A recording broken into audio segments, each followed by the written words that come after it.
दोस्तों नमस्कार। आज की इस वीडियो में हम बात करने वाले हैं रामचरितमानस को लेकर। रामायण को लेकर बहुत सारे मिथ हैं और आम लोग मानते हैं कि रामायण में जो चीज लिखी है वो वास्तव में सत्य है। और कुछ लोगों का कहना है कि भाई गीता वेद पुराण तो दूर की बात है, यदि हमने रामायण पढ़ ली उसी से मोक्ष हो जाएगा, यानी कल्याण संभव है। रामायण पढ़ने मात्र से कल्याण संभव जो लोग मानते हैं उनको हम रामायण से यानी रामचरितमानस से कुछ ऐसे तथ्य दिखाने वाले हैं जिनको जानकर आप हैरान हो जाओगे कि हम जिस रामायण को पढ़ते आ रहे थे, सदियों से पढ़ते आ रहे थे, हमारी कई पीढ़ी बीत गई इस रामायण को पढ़ते हुए, और हमको ये सच्चाई आज तक पता नहीं थी, तो संत रामपाल जी महाराज ने आज हमारे समक्ष रखी है। आइए हम आपको रामचरितमानस से कुछ ऐसे फैक्ट दिखाएंगे जिससे आपको खुद अंदाजा लग जाएगा कि भाई संत रामपाल जी महाराज किस लेवल के संत हैं और उनका ज्ञान किस लेवल का है। रामचरितमानस में भी ऐसे कई सारे प्रमाण मिले हैं जो हमको ये सिद्ध करते हैं कि संत रामपाल जी का ज्ञान पूर्ण रूप से प्रमाणित है। वेद से, गीता से, पुराणों से जो भी सदग्रंथ है संत रामपाल जी ने दिखाए हैं वो एक्यूरेट हैं, बिल्कुल सही है। तो आइए हम यहाँ पे एक भगत भाई है वो हमको दिखाएंगे रामचरितमानस। नमस्कार सर। सत साहिब जी। क्या नाम है जी और आप कहाँ से हैं? जी मेरा नाम सचिन दास है और मैं हरियाणा से ही रहने वाला हूँ। संत रामपाल जी महाराज जी का शिष्य हूँ। तो हम जानना चाहते हैं कुछ आप शॉर्ट में हमको प्रमाण सहित भी दिखा दें ताकि हमारे दर्शक ये भी समझ पाए कि आखिर उसमें लिखा क्या था। बिल्कुल, बुक हमारे पास अवेलेबल है, आपको हम दिखा देते हैं कुछ प्रमाण अभी। ये रामचरितमानस है, गीता प्रेस गोरखपुर से प्रकाशित होती है ये जी। ठीक है जी। इसमें बालकांड में आ जाइए आप जी। बालकांड में दोहा नंबर 143 में आप देखिए जी। यहाँ पे क्या दिखाया गया है। नेति नेति जेहि वेद निरूपा निजानंद निरूपाधि अनुपा शंभु बिरंची विष्णु भगवाना उपजहि जासु अंश ते नाना।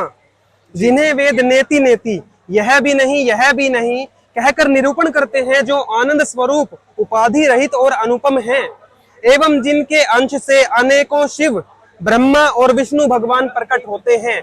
अब देखिए इसमें स्पष्ट रूप से बताया गया है कि मनु और शतरूपा जो सतयुग में हुए हैं उनके ज्ञान का आप लेवल देखिए। वो क्या यहाँ पे इसमें रामचरितमानस में उनके बारे में बताया गया है कि वो कह रहे हैं कि उस भगवान के बारे में हम बात कर रहे हैं जिनके एक अंश से सिर्फ अनेकों शिव ब्रह्मा और विष्णु भगवान प्रकट होते हैं। अभी तक हम यही सुनते आए थे कि रामचरितमानस में विष्णु भगवान अर्थात श्री रामचंद्र जी का ही ज्ञान दिया हुआ है, जबकि यहाँ पे उनसे आगे के बहुत सारे भगवानों का प्रमाण मिलता है। और भी आपको दिखाते हैं, देखिए अगले पेज पे ये बालकांड का अगला पेज है। हाँ जी। सुनु सेवक सुरतरु सुरधेनु विधि हरिहर बंदित पद रेणु सेवत सुलभ सकल सुखदायक प्रंतपाल सच्चराचर नायक। हे प्रभु सुनिए, आप सेवकों के लिए कल्प वृक्ष और कामधेनु हैं। आपके चरण रज की ब्रह्मा विष्णु और शिव भी वंदना करते हैं। देखिए जी, जहां विष्णु जी अर्थात श्री रामचंद्र जी को सभी पूर्ण परमात्मा मान के अभी तक चल रहे थे, रामचरितमानस में इसके विपरीत ज्ञान दिया हुआ है। उनसे ऊपर तो बहुत प्रभु बताए हैं। आप देखिए जी, आप सेवा करने में सुलभ हैं तथा सब सुखों के देने वाले हैं। आप शरणागत के रक्षक और जड़ चेतन के स्वामी हैं। तो श्री रामचंद्र जी तो यही कैंसिल हो गए कि वो जड़ चेतन के स्वामी नहीं है। आप देखिए कई लोग ये सोचते हैं कि रामचंद्र वो राम है जिन्होंने की सृष्टि बनाई है, पर यहाँ पे स्पष्ट रूप से ये चीज प्रतिपादित हो रही है कि रामचंद्र जी से ऊपर तो बहुत सारे प्रभु हैं। और देखिए उनकी माता और पिता के बारे में इसमें बताया गया है। ये देखिए माता पिता के बारे में विष्णु जी की, रामचंद्र जी की माता पिता के तो सब जानते हैं, पर विष्णु जी जो मूल रूप में विष्णु भगवान है उनके बारे में आपको दिखाते हैं। ये देखिए आप जी। अगले पेज पे आ गए। हाँ जी, बालकांड में ही चल रहे हैं। आप देखिए जी। प्रभु परंतु सुठी होती डिठाई यद्यपि भगत हित तुम ही सोहाई। तुम ब्रह्मादि जनक जग स्वामी ब्रह्म सकल और अंतर्यामी जी। ये देखिए क्या बताया है, आप ब्रह्मा आदि के भी पिता। ब्रह्मा आदि का मतलब होता है ब्रह्मा विष्णु शिव। इनको त्रिदेव भी बोल सकते हो आप, ब्रह्मादिक भी बोल सकते हो। जहां भी ब्रह्मादिक लिखा होता है उसका अर्थ होता है, क्या कोई और अर्थ नहीं होता? नहीं, ब्रह्मादिक का मतलब एक ही होता है जी। त्रिदेव देवों के बारे में जब बोला जाता है तो ब्रह्मादिक बोला जाता है, मतलब ब्रह्मा विष्णु महेश। हाँ जी। तो यहाँ बताया गया ब्रह्मा आदि के भी पिता अर्थात उत्पन्न करने वाले, जगत के स्वामी और सबके हृदय के भीतर की जानने वाले ब्रह्म हैं। तो यहाँ पे स्पष्ट हो गया कि ब्रह्म वो प्रभु है जो ब्रह्मा विष्णु शिव का पिता है। अभी आपको गीता से भी आगे प्रमाणित करके दिखाएंगे यही ज्ञान। क्योंकि गीता में भी प्रभु ने ये ज्ञान बताया था। ये ब्रह्म के बारे में गीता जी में भी है? बिल्कुल, गीता जी में भी दिखाया है। तो कृष्ण जी ने दिया है फिर। आपको गीता जी में भी दिखाएंगे आगे। जी जी एक और आपको चीज दिखाना चाहेंगे हम। जी जी। इनकी माता के बारे में भी बताया, वो दिखाएंगे एक बार आपको। अच्छा, माता जी के बारे में भी जिक्र है। तो चलिए हम माता जी के बारे में भी देखेंगे। यहाँ पे बताया जा रहा है कि माता जी के बारे में भी लिखा है कि बिल्कुल राम भगवान यानी विष्णु जी की माँ की बालकांड माता के जी के अंदर बारे ही। में है।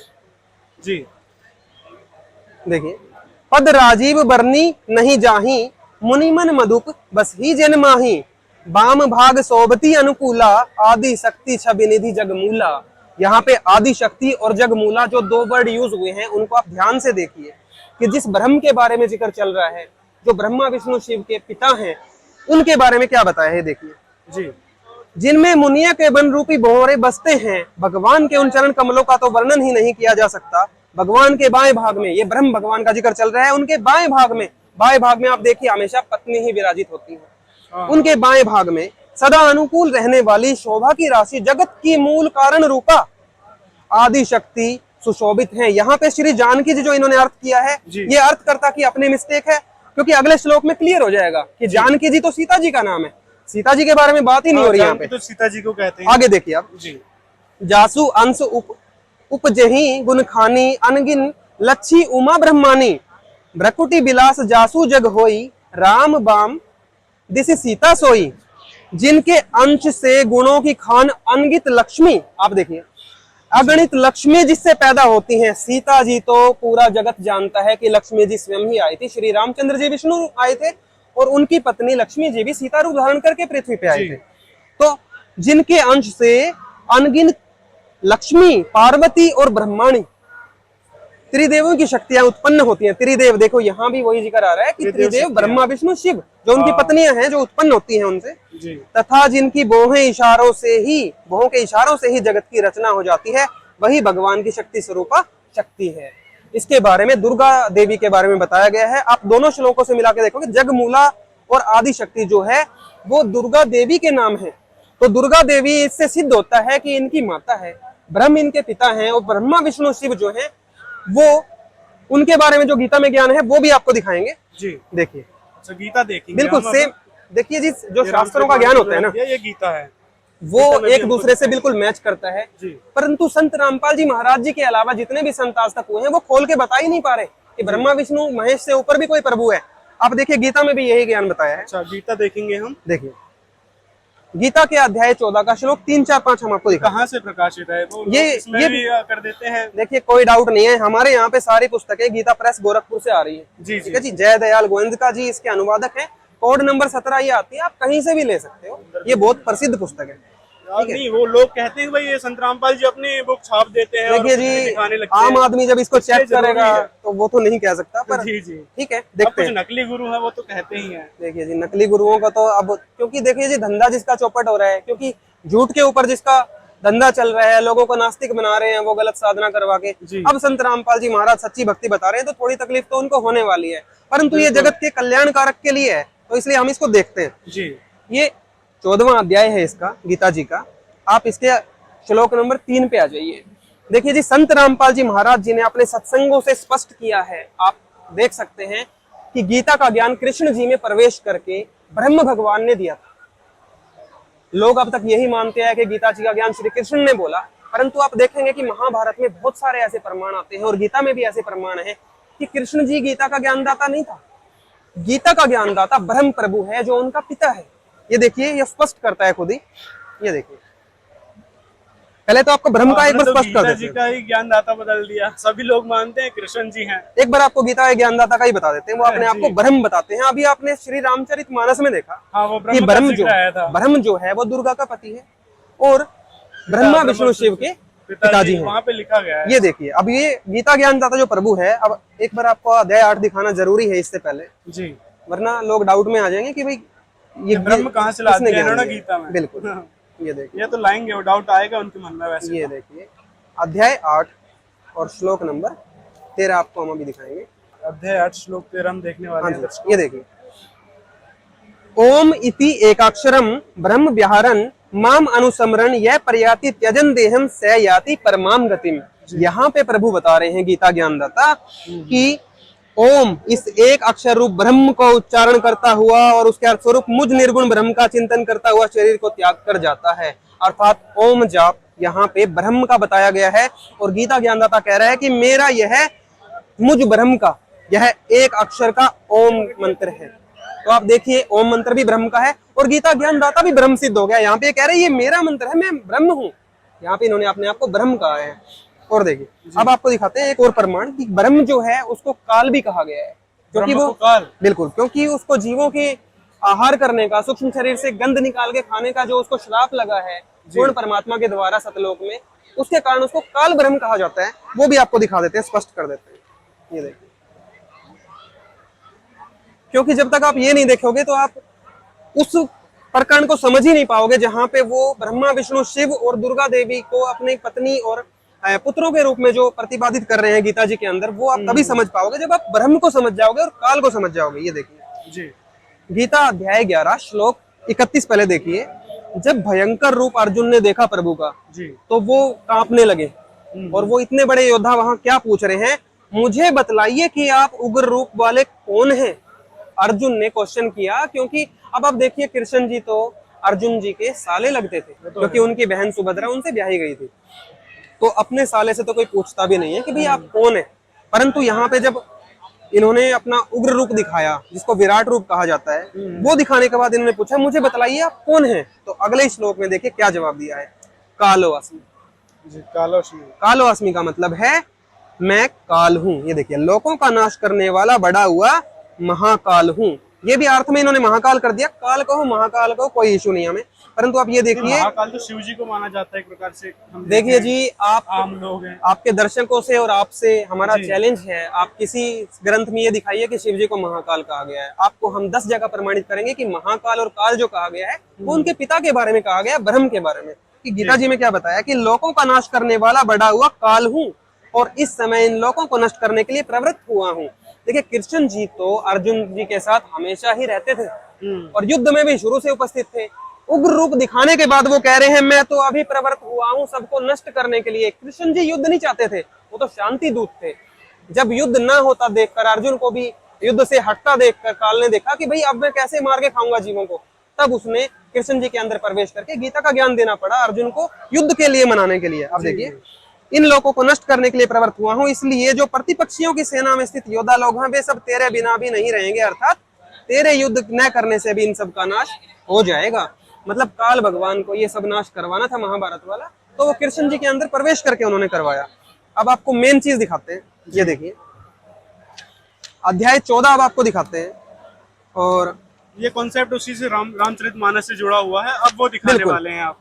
देखिए थोड़ा सा अगर रिकैप करें तो अभी तक श्री रामचरितमानस से हमारे गुरुजी के दिए हुए ज्ञान के आधार पर यह सिद्ध हो चुका है जी कि ब्रह्मा विष्णु शिव से ऊपर प्रभु रामचरितमानस में बताए हुए हैं, और बल्कि उस प्रभु को ऐसा बताया गया है जिसके चरणों की रज ब्रह्मा विष्णु महेश भी चाह रहे हैं, मतलब वो उनसे अलग हुआ। और रामचरितमानस को अभी तक विष्णु जी पे सेट, अर्थात श्री रामचंद्र जी पे सेट करके जगत के लोग चल रहे थे, वो बिल्कुल गलत है। आप देखिए पूरा ज्ञान लीजिए एक बार, इसमें राम जी की भी बहुत महिमा है, परंतु उससे ऊपर प्रभु की भी महिमा है, वो भी आप जरूर जानिए। अब आप देखिए, अभी तक हम थोड़ा रिकैप करें तो उसमें श्री रामचरितमानस में हमें पता चला कि दुर्गा देवी, जिनको आदि शक्ति और जगमूला भी कहा जाता है, वो ब्रह्मा विष्णु शिव की जो पत्नियां हैं उनको भी उत्पन्न करने वाली है, और जो इनका पिता काल ब्रह्म है उससे ब्रह्मा विष्णु शिव उत्पन्न होते हैं। इतना क्लियर हो गया था।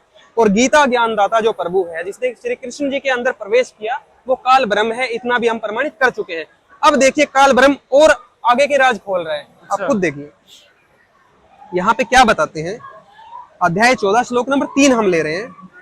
हे अर्जुन, मेरी महत ब्रह्म रूप मूल प्रकृति दुर्गा देवी को ही एक संबोधन दिया जाता है। आपको देवी पुराण में हमारे गुरुजी के सत्संग में मिल जाएगा, और हम भी आपको दिखा देंगे कि प्रकृति देवी दुर्गा देवी का ही एक नाम है। ठीक है, ये देखिए, मेरी महत ब्रह्म रूप मूल प्रकृति संपूर्ण भूतों की योनि है, अर्थात गर्भधान का स्थान है, और मैं उस योनि में चेतन समुदाय के गर्भ को स्थापन करता हूँ। अब योनि में गर्भ को स्थापन तो पति ही कर सकता है जी, ये इसमें क्लियर किया हुआ है। ठीक है जी, उस जड़ चेतन के संयोग से सब भूतों की उत्पत्ति होती है, अर्थात सब प्राणियों की उत्पत्ति अब तक हम सुनते हैं ब्रह्मा विष्णु महेश से हो रही है, परंतु यहाँ पे काल ब्रह्म कह रहा है कि दुर्गा और मुझसे ये सब हो रहा है। अगला श्लोक देखिए आप, और भी क्लियर हो जाएगा इसमें।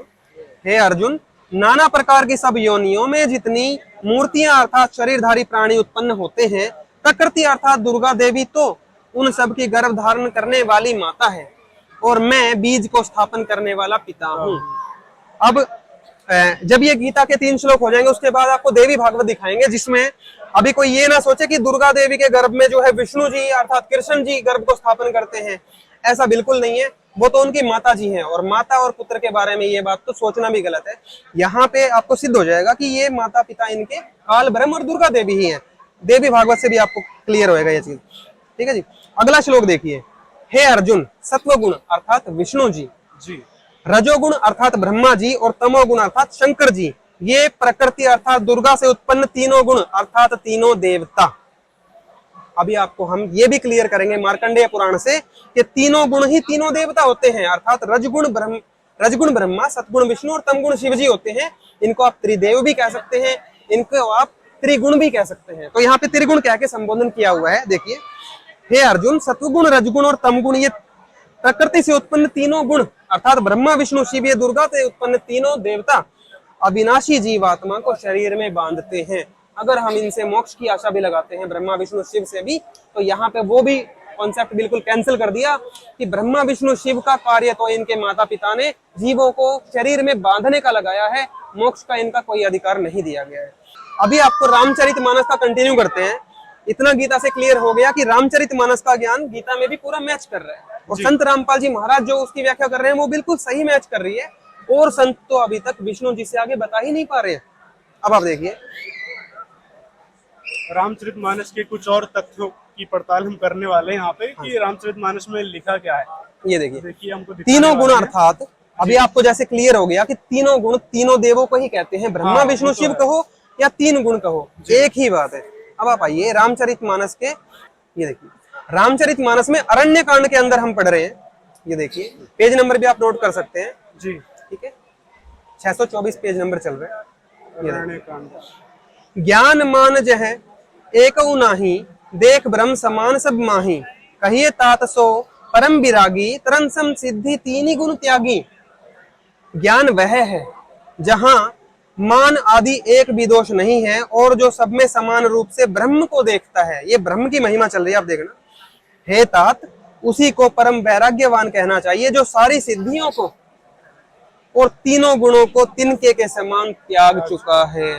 तीनों गुणों अर्थात ब्रह्मा विष्णु शिव को अगर कोई इष्ट रूप में मान के या इन तीनों में से किसी एक देव को इष्ट रूप में मान के पूजता है तो वो गीता जी और रामचरितमानस के विरुद्ध भक्ति कर रहा है, जिससे उसकी भक्ति शास्त्र विरुद्ध हो जाती है। इनको इष्ट रूप में पूजने के लिए देखिए यहाँ पे मना किया गया है कि उनको त्याग देना है तीनों गुणों को। आपको यही चीज गीता जी में भी हम दिखा देते हैं प्रमाणित करके। ये देखिए अब गीता जी उठा लेते हैं। गीता जी अध्याय 7 आपको दिखाते हैं अभी। यहाँ पे क्या कहा जा रहा है ब्रह्म काल के द्वारा गीता जी में, अध्याय 7 और श्लोक 15 आप ये देखिए। पीछे से पहले अध्याय 7 श्लोक 14 भी ले लेते हैं, इससे पहले भी दिखा देते हैं ताकि समझ में आ जाएगा किसका जिक्र चल रहा है, क्योंकि गीता एक डिस्कशन के रूप में चल रही है तो पिछले श्लोक से हमें पता चल जाएगा। हाँ देख लेते हैं। क्योंकि यह अलौकिक अर्थात अति अद्भुत त्रिगुणमयी मेरी माया।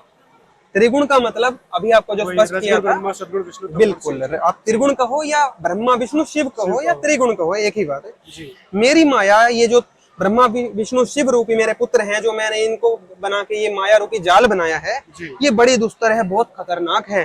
परंतु जो पुरुष केवल मुझको ही निरंतर भजते हैं, यहाँ भी देखिए ब्रह्मा विष्णु शिव से अपर है ये प्रभु, मुझको ही निरंतर भजते हैं, वे इस माया को उल्लंघन कर जाते हैं। अब यहाँ ब्रह्मा विष्णु महेश से अलग भगवान साबित हो बिल्कुल, ब्रह्मा विष्णु शिव से ऊपर है उनके पिता ब्रह्म। वो कह रहे हैं कि जो ब्रह्मा विष्णु शिव तक अटके हुए हैं, अभी उनका ज्ञान दिया, पर जो उनको पार करके मुझको भजते हैं वो इस माया को उल्लंघन कर जाते हैं। त्रिगुण से ऊपर की उनको भक्ति शक्ति मिलती है। आगे श्लोक में देखिए, इस माया के द्वारा, त्रिगुणमयी माया का जिक्र चल रहा है, ब्रह्मा विष्णु शिव के द्वारा जिनका ज्ञान हरा जा चुका है।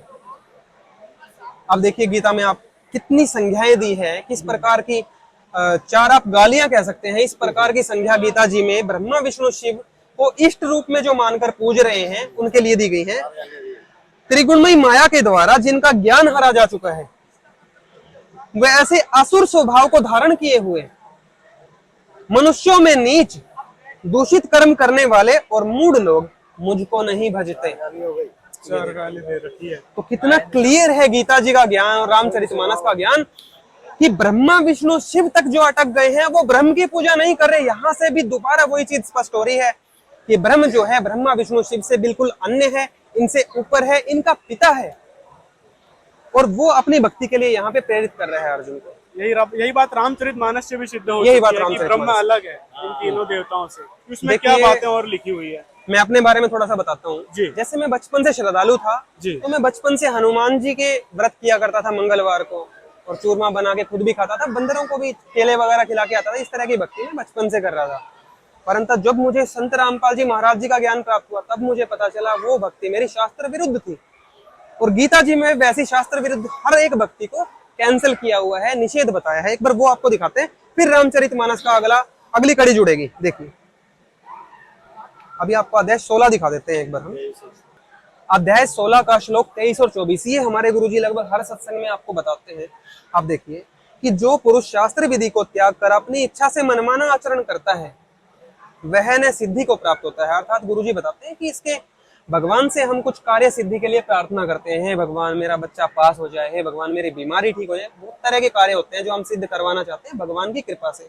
तो यहाँ पे बताया जा रहा है अगर शास्त्र विधि को त्याग कर आप अपनी इच्छा से कुछ भी करते हैं तो आपको वो सिद्धि प्राप्त नहीं होगी, वो कार्य सिद्ध नहीं होंगे।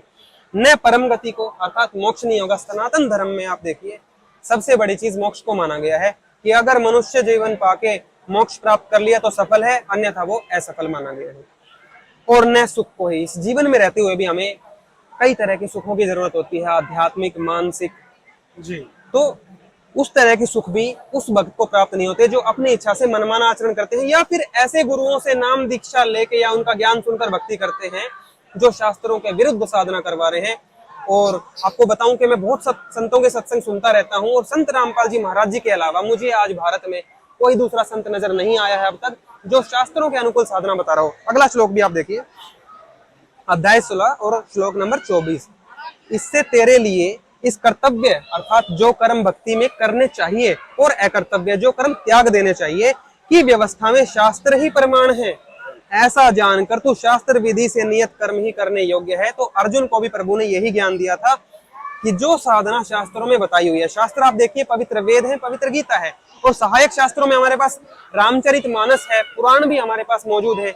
इन सब से भी हमें वो ज्ञान मिलता है कि किस प्रकार की साधना हमें करनी चाहिए मोक्ष के लिए और सुख के लिए। अब देखिए रामचरितमानस में आपको एक गजब का प्रकरण दिखाते हैं जो हनुमान जी ने अपने बारे में बताया है। मेरे जैसे बहुत लोग हैं जो हनुमान जी की पूजा बचपन से करते आ रहे हैं और आज भी कर रहे होंगे। ये देखिए यहाँ हनुमान जी क्या करें, कहू कवन में परम कुलीना कपि चंचल सभी विधिहीना, प्रात लेई जो नाम हमारा ते ही दिन ताही न मिले अहरा।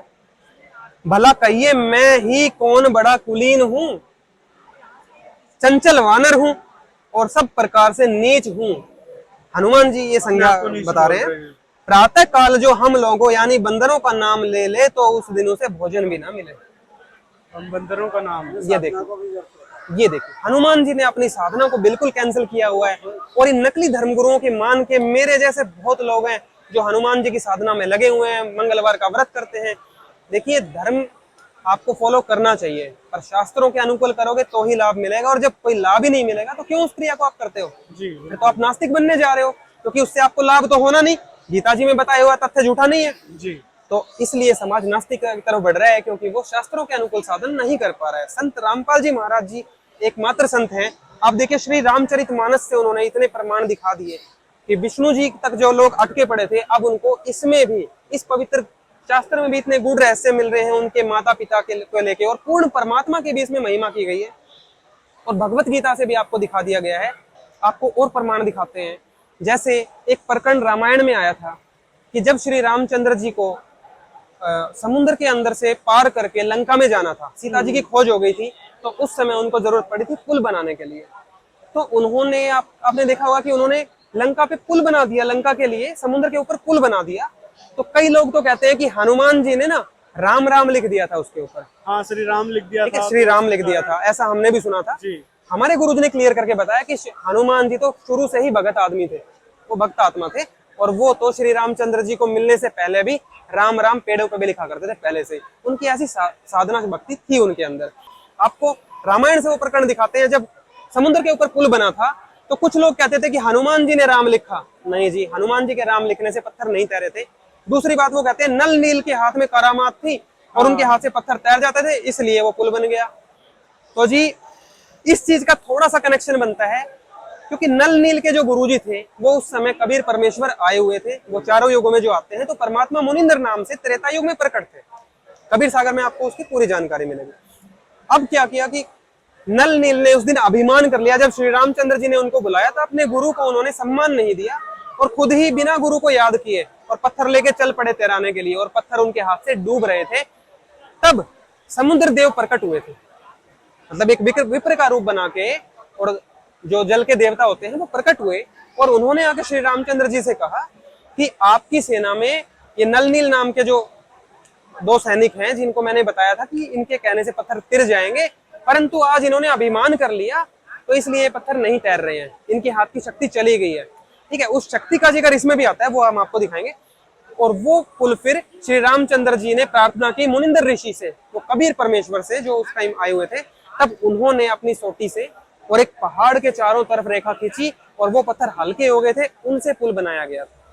ये बात तो रामचरितमानस में कहीं लिखी नहीं है। रामचरितमानस में, रामचरितमानस में आइए आपको एक प्रकरण दिखाते हैं। ये देखिए सुंदरकांड के अंदर देखिए, आखिरी दोहे चल रहे हैं बिल्कुल। ये देखिए, नाथ नील नल कपि दो भाई, लरिकाएं ऋषि आशीष पाई, तिनके परस किए गिरि भारे, तारे ही जल्दी प्रताप तुम्हारे। समुद्र ने कहा, अभी आपको बता दें, समुद्र देव ने प्रकट होके कहा था, हे नाथ, नील और नल दो वानर भाई हैं, उन्होंने लड़कपन में ऋषि से आशीर्वाद पाया था। ये देखिए, नल और नील के हाथ में भी जो करामात थी जिसकी वजह से उनको आगे बुलाया गया था, वो उन्होंने आशीर्वाद पाया था ऋषि से। अब वो ऋषि कौन है, इसकी जानकारी आपको कबीर सागर में मिल जाएगी कि वो ऋषि वो मुनिंदर ऋषि थे और वो कबीर परमेश्वर ही प्रकट थे, जो चारों युगों में लीला करते हैं। तो त्रेता युग वाली लीला में ये प्रकरण हो रहा था। तो उनके स्पर्श हो जाता है दोस्तों कि ये नल नील को जो है एक ऋषि के द्वारा आशीर्वाद दिया था। बिल्कुल, उनके स्पर्श कर लेने से ही भारी भारी पहाड़ भी आपके प्रताप से समुद्र पर तैर जाएंगे। तो क्या कह रहे हैं कि नल नील के हाथ में जो आशीर्वाद है, समुद्र देव कह रहे हैं कि उनसे ही वो तैर जाएंगे। परंतु आपको बताना चाहेंगे कि परमात्मा बताते हैं कि जब नल नील ने अभिमान किया तो उनके हाथ से वो शक्ति भी जाती रही, क्योंकि गुरु का सम्मान ना करना शिष्य के लिए जहर के समान है। और वो नल नील से गलती हुई और उनके हाथ से वो शक्ति चली गई। तब मुनिंदर ऋषि ने खुद प्रकट होकर श्री रामचंद्र जी की मदद की और तब वो लंका पहुंच पाए थे पुल बनाने के लिए। जी ठीक है जी। और बताइए हमको सर, क्या क्या और तथ्य हैं रामचरितमानस के और जो लोग आज तक जान नहीं पाए हैं? देखिए कितने प्रकरण आपको दिखाए। उत्तरकांड में आप देखिएगा, उत्तरकांड में लिखा हुआ है यहाँ पे जी, कोठिन चतुरानन गौरीसा, अगणित उड़गन रवि रजनीसा, अगणित लोक पालजम काला, अगणित भूधर भूमि विशाला, करोड़ों ब्रह्मा जी और शिव जी, अनगिनत तारागण सूर्य और चंद्रमा, अनगिनत लोकपाल यम और काल, अनगिनत विशाल पर्वत और भूमि। आप देखिए इसमें जिक्र चल रहा है कि इस तरह के देव, ब्रह्मा जी और शिव जी जैसे देव अनगिनत और करोड़ों हो चुके हैं। तो अगर हम इनको इष्ट रूप में मान के अभी तक चल रहे हैं, ब्रह्मा जी और शिव जी के साथ आप विष्णु जी को भी ले सकते हैं, क्योंकि पीछे प्रकरण आ चुका था ब्रह्मादिक का। तो यहाँ पे अगर नहीं भी लिखा तो भी बिल्कुल ऑटोमेटिकली क्लियर है कि ब्रह्मा विष्णु शिव तक की भक्ति से वो मोक्ष प्राप्त नहीं होता, वो परमात्मा प्राप्त नहीं होता है। और आपको दिखाना चाहेंगे एक दो प्रकरण जी, उत्तरकांड में ही है ये प्रकरण। देखिए, नहीं दरिद्र सम दुख जग माही, संत मिलन सम सुख जग नाही, पर उपकार बचन मन काया, संत सहज स्वभाव खगराया। देखिए संतों की कितनी महिमा बताई गई है। आप देखिए, जगत में दरिद्रता के समान दुख नहीं है तथा संतों के मिलने के समान जगत में सुख नहीं है। और हे पक्षीराज, मन वचन और शरीर से परोपकार करना यह संतों का सहज स्वभाव है। देखिए संतों की महिमा। अब कुछ लोग ये मानते हैं कि भाई हम बिना गुरु बनाए, बिना संतों की शरण ग्रहण किए भी हम रामायण पढ़ लेते हैं, हमारा कल्याण हो जाएगा। रामायण में देखते लो क्या कहा गया है। अब आप रामायण और महाभारत और गीता सब कुछ पढ़ते हैं, परंतु आचरण उसके अनुसार नहीं करेंगे तो आपका कल्याण असंख्य जन्म में भी संभव नहीं है। संत रामपाल जी महाराज कहते हैं कि जो आप पढ़ रहे हैं वो करने के लिए है, ये चीजें कर पाड़ने की हैं। उन संतों की तलाश करने के लिए गीता जी में भी बताया गया है गीता जी में अध्याय 4 श्लोक 34 में आप देख लीजिएगा, आपको हम वीडियो प्रोवाइड कर देंगे। उसमें भी बताया है कि तत्वदर्शी संत की तलाश करके अर्जुन को ज्ञान दे रहे हैं प्रभु, और उसको दंडवत प्रणाम करो और उनकी कृपा से ही तुम्हें परमात्म तत्व का जो है भली भांति ज्ञान होगा, और तभी तुम्हें मोक्ष की और परमात्मा की प्राप्ति हो सकती है।